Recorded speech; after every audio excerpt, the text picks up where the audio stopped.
guys, so I'm going to do a pretty simple board today, red, black, and white. I'm going to cover this canvas with white, and then I'm going to do a flip and drag over here. I'm going to do it across the center. I usually go from corner to corner, but I just want to do across the center for a change. And I am using dimethicone. I have it in a little squeezy bottle here because the big dimethicone doesn't come in a bottle with a dropper. So I ordered it from Amazon. It took me a while to get it, I don't know, 3 weeks or something, maybe even longer. You can use silicone, coconut milk syrup, which has dimethicone in it, and even personal lubricant can all be used for these kind of, to create cells. And just quickly what I mix my paint with is I do these are all medium body paints that I have using here today. So I do a 1 to 2 paint to pouring medium ratio. And I'm just going to put, these each got about at least 2 ounces in each one. So because this dropper is really small, I'm probably going to do about 4 or 5 in each one.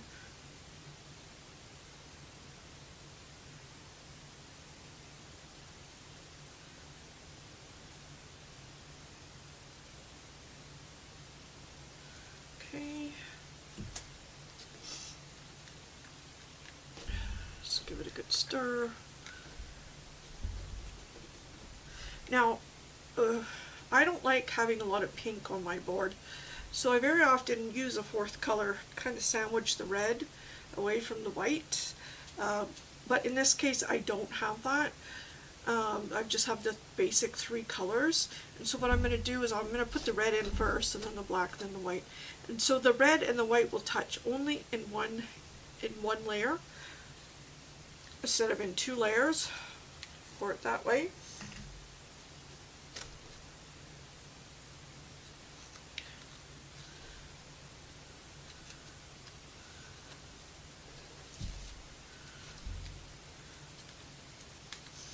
Now I'm going to pour on the side of this cup here, just to keep my color separated. Maybe just a touch more black. Okay, and now the white. And I'm not going to put so much white in it because the whole board is going to be white. But I do like having the look of the white mixed in with it. Okay, and the red. I'm going to use all this red.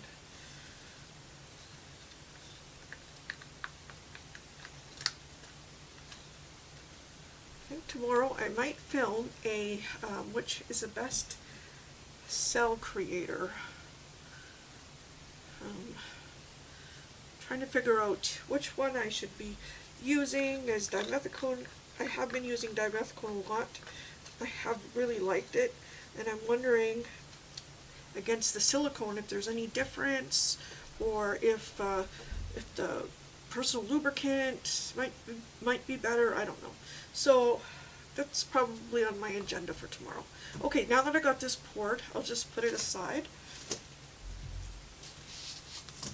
and I'll get out my white paint. Oh, I do have my white paint out. So I use house paint for this. I just get this big bin and I just mix it in here. 1 part house paint and 1 part Floetrol. That's all I use for the house paint. I have a little pouring medium recipe that I use for all my other acrylic paints. And I don't use house paint in my dumps, only when I'm covering the surface. So the negative space, they'll get a back coat of house paint. So I have this in white and I have this in black.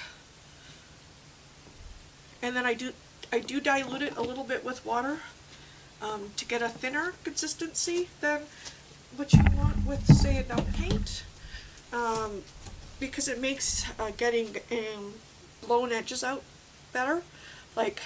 So I use my airbrush a lot, and I like to, make that look with the airbrush. But if the paint is too thick, it's going to leave like indents that are not easy to get rid of. So I make sure it's a little bit looser so that doesn't happen. I hope I poured on enough paint, though I am losing quite a bit of it. It's going from corner to corner.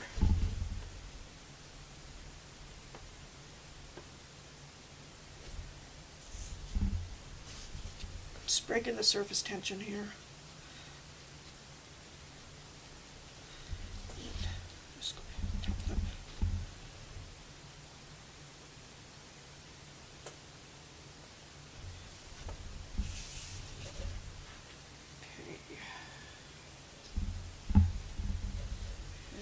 My chances of getting off without having to put more on. Ooh, how did I get red on there already? Oh my goodness. I'm just spreading it around. Okay, I'm changing the gloves and adding more paint.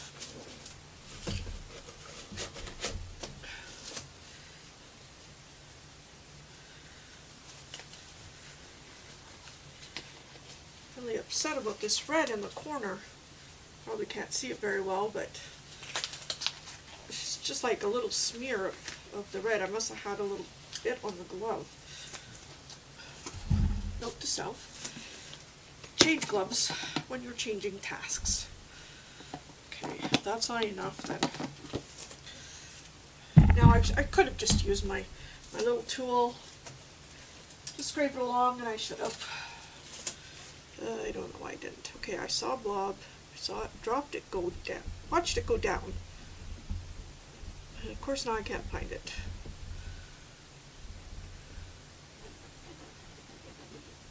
Alright. So we're going to make sure there's white paint on all the edges. And there's the blob. It's going to go right off.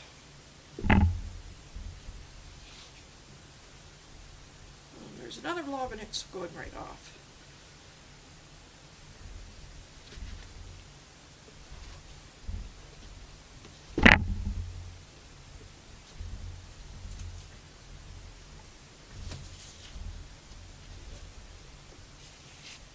And I am just stripping off all the rest of the paint. I don't want a lot of paint on my board. Only what's necessary.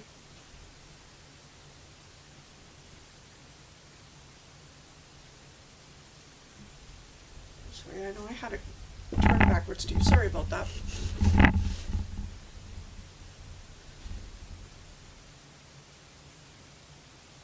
Alright. I'm just going to quickly torch it because I did see quite a few air bubbles there.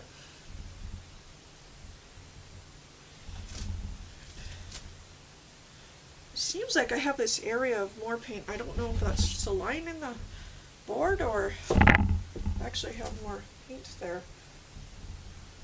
So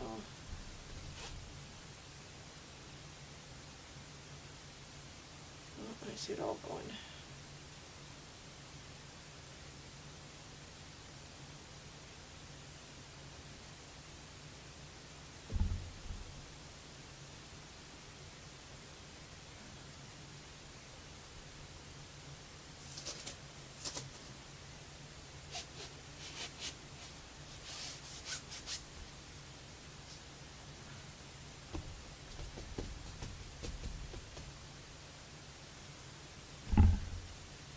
Okay, well, quite a bit of it off. Hope that's enough. Okay, torch.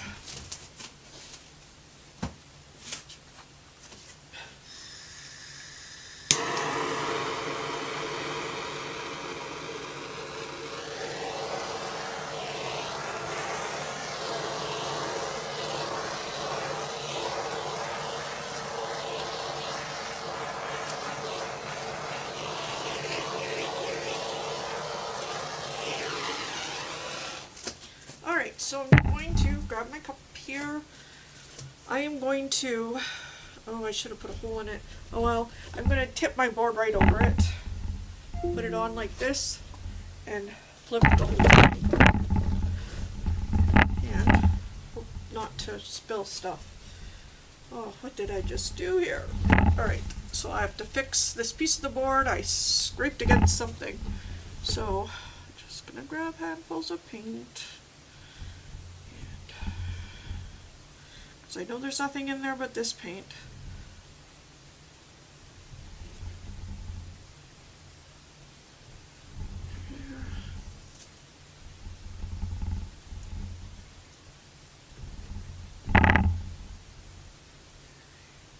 So I don't want that running down right yet. I gotta change my gloves again. I don't know what this line is here.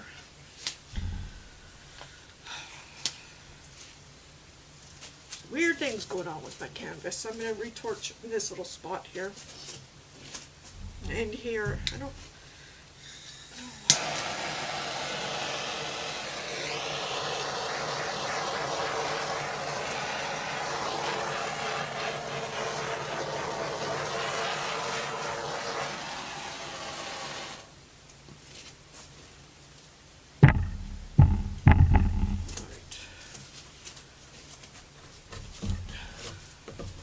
Now, normally the best thing to do is to have a hole in this thing here with a piece of tape over it, and then you pour your paint, and then when you want to start running it, you take your tape off, and it releases the seal, and it allows you to kind of coast your paint down a bit.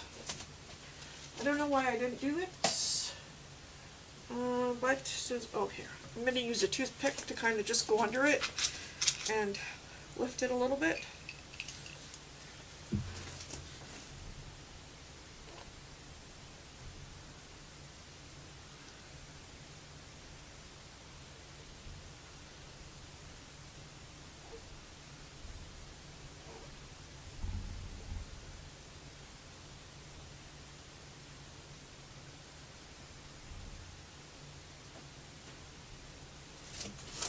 Whenever you feel the seal, like you can feel the seal. It just it just doesn't kind of let go. It feels like a little bit little stuck. That's when you know that you have to break the seal again. And I'm only lifting it back like this because it was going off the board, and I wasn't ready for it to do that. So now I'm going to torch it. And I already see a lot of great cells.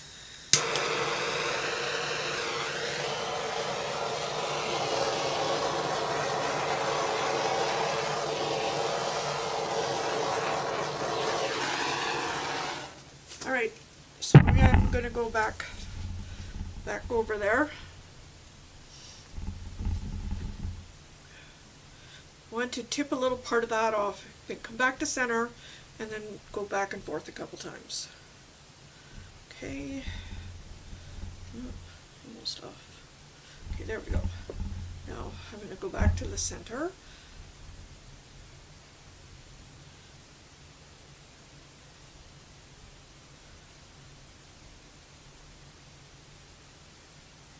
Okay, now that I have it all stretched out, and I know I just torched it, but I'm going to torch it again, because I actually see air bubbles. Plus, sometimes it just takes the cells a little bit to want to open up.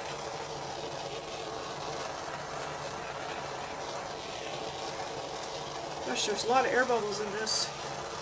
It's like I shook my paint or something, but I didn't. Okay, so far happy with it. There is some pink in it, but there's a lot of red in it too, which I like. So I'm just going to tilt slightly in this direction because the paint seems to be more heavy on this side. So I'm trying to even it out a bit.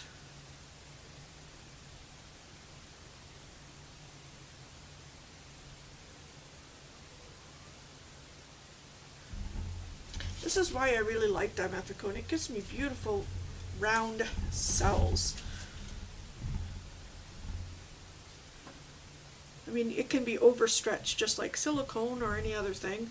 The cells can get distorted for sure, but I generally really am happy with the cells I get with the dimethicone.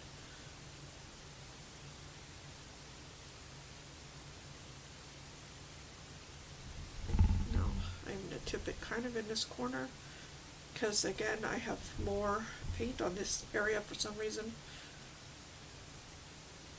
Okay.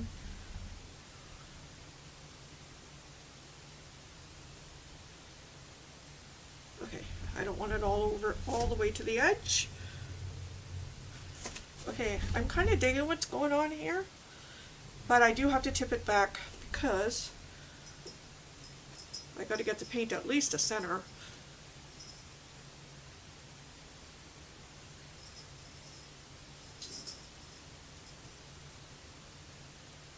Okay. So the minimalist in me says, good enough, leave it. And then there's this other part of me that says, oh, look it, you got a whole bunch of little cells, let's stretch those out. Okay, what's your vote? I can't hear you, you're not talking loud enough to me. Okay, I'm going to bring you in for a close-up. Oh, I wish this was kind of live feed and then you could tell me what I should do with it. Oh, sorry, trying to get the focus there. So, look at all of these cells, like it's just insane. I'm loving these cells in here. They're ringed in black, and then red, and then black, and then a burgundy color. And there's so many pretty ones over here. There's just, oops, no, I was going the right way. And here there's some great ones, and I'm just really liking it. So I'm kind of hesitant to fool around with it too much more. I think I will stretch it out one or two more times just because there's a couple little speckles here that I'm not really loving. Right here and here. There's not too many of them though. There's a few dashed out. Now the thing with speckles is Floetrol seems to be a causer of speckles. So if you have watched my first video and if you're new to poured paint, I suggest you do because it's a very insightful video. I tell you everything you need to know to get started, what supplies to get, what you need to have, what you don't need to have, which is, you know, just nice to have versus need to have. Now I lost my train of thought. Oh yes, speckles. So on that first video I shared my pouring recipe that I use, and I have since kind of revamped it, I guess, because I don't like speckles. And I do have a few here, but I mean, it's not like, I used to get crazy speckles, like speckles everywhere, and I hated it. I thought I had a picture handy to show you, but I don't. Anyway, I changed my recipe, and it is... So my revised recipe for my pouring medium is 2 parts pouring medium, 2 parts of the Floetrol, and 1 part glue. So that's what I've been using. I generally like the results better. I used to do 3 parts Floetrol, 2 parts pouring medium, and 1 part glue. That was my old recipe, so I've changed it, and I am really liking the results of it. I'm getting more consistently good pours. I like the cells that I am getting with the, well, at least with the dimethicone. I haven't tried the other stuff lately. So that's what, I just have to stop here in a minute. Look this red floating cell. It looks so cool. Anyway, you can do strictly just Floetrol if you're starting. You can get regular pouring medium.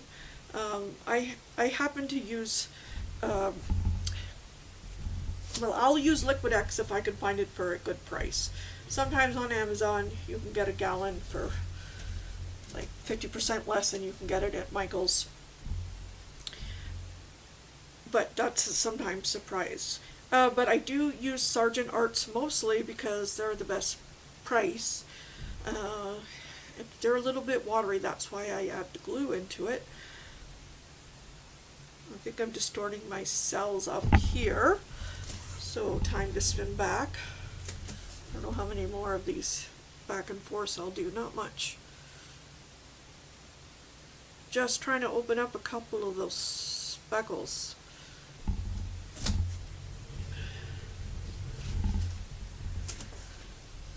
anyway, if you're enjoying this video, please write me a comment and let me know if there's any particular kind of video that you would like to see, some kind of pour that you haven't tried yet but you want to, you know, definitely just leave me a message, and you know, I'll answer or try to do any kind of pour that y'all want to see.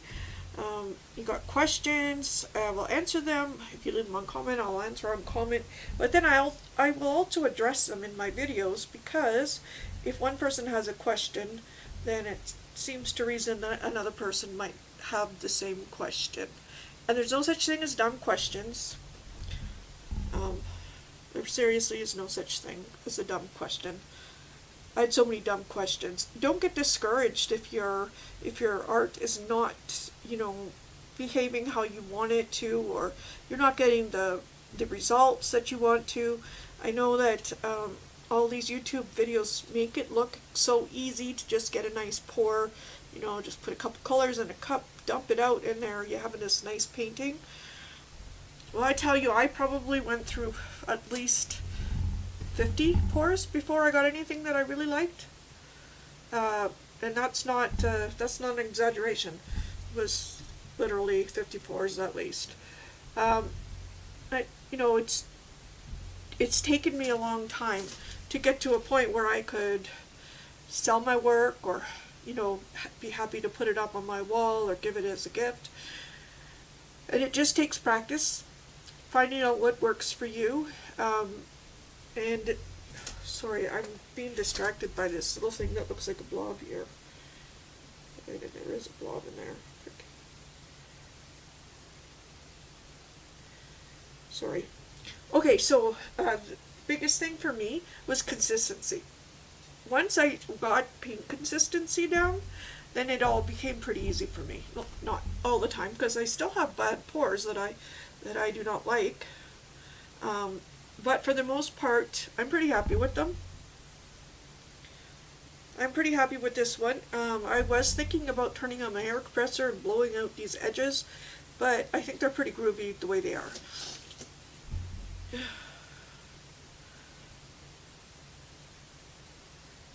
Just opening up speckles still, but I'm starting to get a little bit of cell distortion, so I'm not going to do this much longer. And tomorrow, once it is dry, I will show you the finished painting. Of course, for you it'll be like in seconds, not overnight like me. I really, really, really, really, really like this section right here. It's not white, it's like almost white, and it's ringed in burgundy and a little bit of black there. It's really pretty. The cells are all great. There's a couple distortions. This one looks like a fetus.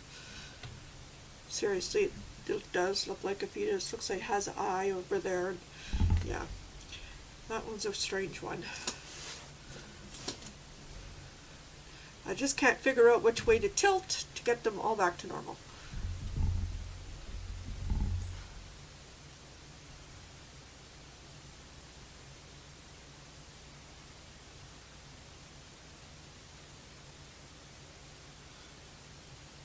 Let's see if getting a little bit of the paint off. No, I'm getting some weird stuff up there, so I'm not going to do that anymore.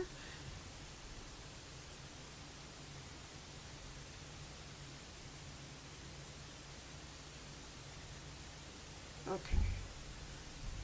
I would really, really, really like to get some of this paint off. But I'm just getting too much distortion, so I'm bringing it back to center.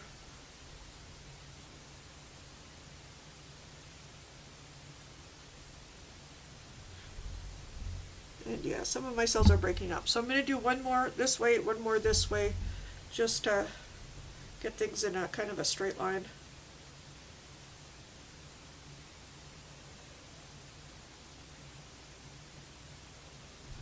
Okay.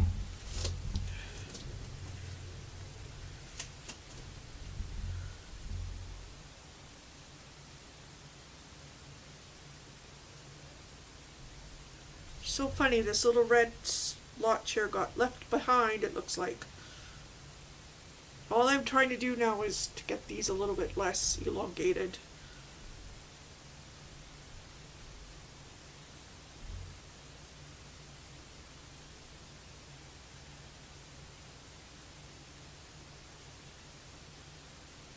Okay, something that's weird is happening. Wish I could dump off some of this paint. Next time, go with 3 ounces. I gotta remind myself. Next time, go with 3 ounces, not 4. If you're gonna try to recreate this, do 3 ounces, not 4 ounces. This is a 16 by 20 canvas. I can't tell you how much white paint I put on it first. I didn't measure it at all. So just the only thing that I measured is this, and it was a solid 4 ounces. So if I were to do it again, and I probably will, to be honest, though I still love this one, I would use 3 ounces and not 4 ounces of paint. And I am seeing a little air bubbles, so one last go around here.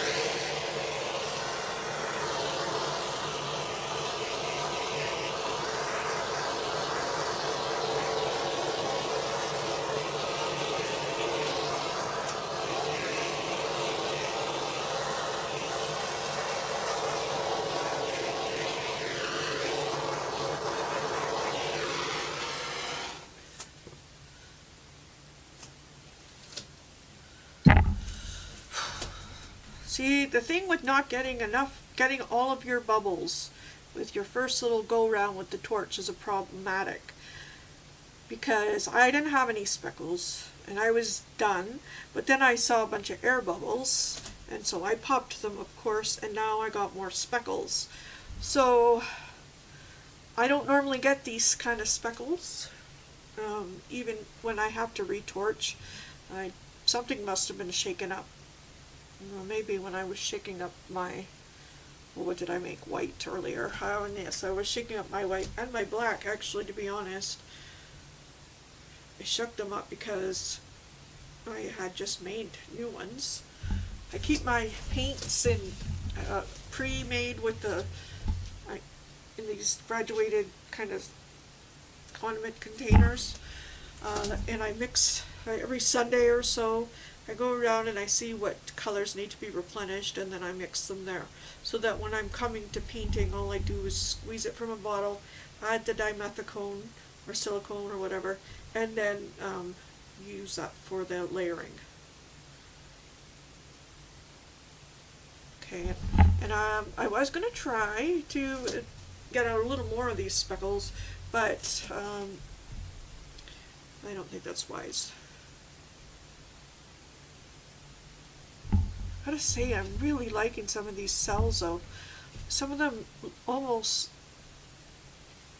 this one here, I can't see it, I'll try to zoom in a little bit better.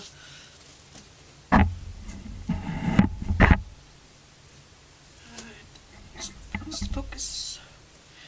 Okay, I don't know if you could see this one right here very well, but it almost looks swirled. I'm trying to figure out a way to get it to you. Up in the corner, or, okay, right there. Where'd it go on me? Right here. It looks swirled.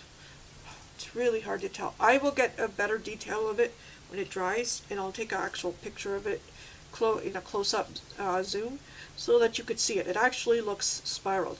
And this one right here kind of looks like yin and yang, with the black on this side and the white. It does, it looks pretty cool. And this, I got 2 floating red cells now. I also have a little bit of feathering, and like I have up here. It's coming on down here. Now the reason I have this right here, sorry, pointing, but I'm not showing you. Okay, the reason I have this up here, and this little, reason I have this is because my paint, and this here too, the reason I have that at all is because my white paint is thinner than my dumping paints. I keep it thin on purpose because I personally like this effect. I think it's neat. And I keep it this thin also because if I do decide to use an airbrush, it's not going to cause divots in the paint. It'll just dry off smooth. So, I mean, if you don't like this effect, you want a completely clean look to it, then I would say don't thin it quite as much as I thin mine. And I should have showed you the consistency. I'm sorry, that's my fault. Anyway, this is this painting. We'll bring you in for a shot in tomorrow with it, which will be in a couple seconds for you. And thank you for joining me. Please like and subscribe. You can find me on Facebook at The Art of the Pour, or P-O-U-R, The Art of the Pour. And follow me along in my pour painting journeys. And I hope you have a good rest of your day.